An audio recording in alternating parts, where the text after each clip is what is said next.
MagicQ v1.9.3.4 has been released with a couple of new features specifically for stadium consoles. First off is Q fader modes, which is a new mode for the motorized faders on the console. We'll take a look now and see how that works. So if you go into a queue, and any of your queues in a queue stack, and view the queue, there's a new button here called Unfold Queue. When you hit Unfold Queue, then spreads the intensity of the fixtures in that queue across your motorized faders, where you can use the next and previous fader buttons to step through all the fixtures in your queue.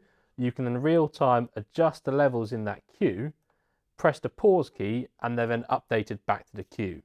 If you're on the physical consoles, there's a shortcut to get into the queue fader mode. You just simply hold down the Q button, then press the S button of your playback, unfolds that queue on the playback, adjust the levels, press the pause key, updates your queue.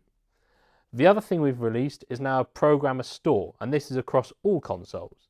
So if we go to our panel, I'll just change to my 500 panel. I'm showing you this because it shows you the multifunction 4x3 grid. There's a new function on here called Prog Store.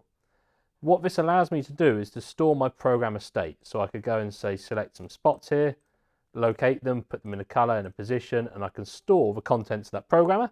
Then I could do something else. Maybe I'm asked, okay, while you're doing that, could you focus some lights or bring on some work light? But I'm in the middle of building another look. So I could go and grab some other lights, the beams, locate them, color here, and I can store the contents of the programmer there. Of course, I can clear the programmer, take something else, locate those, and store the contents of that programmer.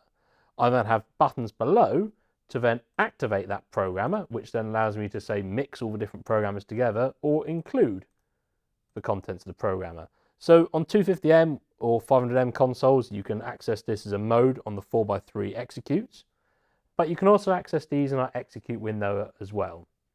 So if you go and select Assign Special at the top, you've got a new option there for Prog Store where you can add these buttons in here. So I can have my Activate button there for Programmer Store 2, and if I go Assign Special here, Prog Store, I can have my Include button there, and you'll notice you've got up to 10 Programmer Stores available to add in your Execute window, and when you're doing it on the 4x3 keys, you can go up to 16 Programmer Stores. So download 1934 and find the full change notes both on our website.